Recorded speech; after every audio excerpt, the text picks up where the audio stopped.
Прывітанне даражэнькія з нямецкага горада Нюрнберга. Я вам зараз раскажу, што звязвае гэты нямецкі горад і Польшу. Нюрнберг у сярэдзіне 16 стагоддзя быў адным з галоўных гарадоў свяшчэннай рымскай імперыі і быў важным палітычным і эканамічным цэнтрам.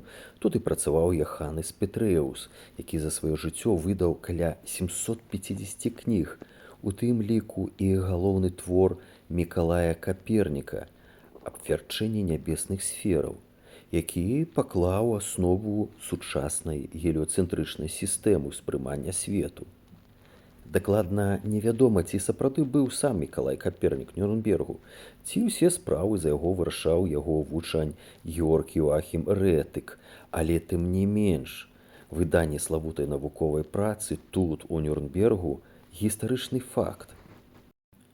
Як і тое, што Нюрнберг 15-16 стагоддзяў быў цэнтрам вынаходніцтв у навуцы, у мастацтве, у тэхналогіях. Хочаце, каб я расказаў больш падрабязней пра гэта? Адзначайце тады ў каментарах і ставайце падабайку. І не забывайце падпісвацца на мой канал.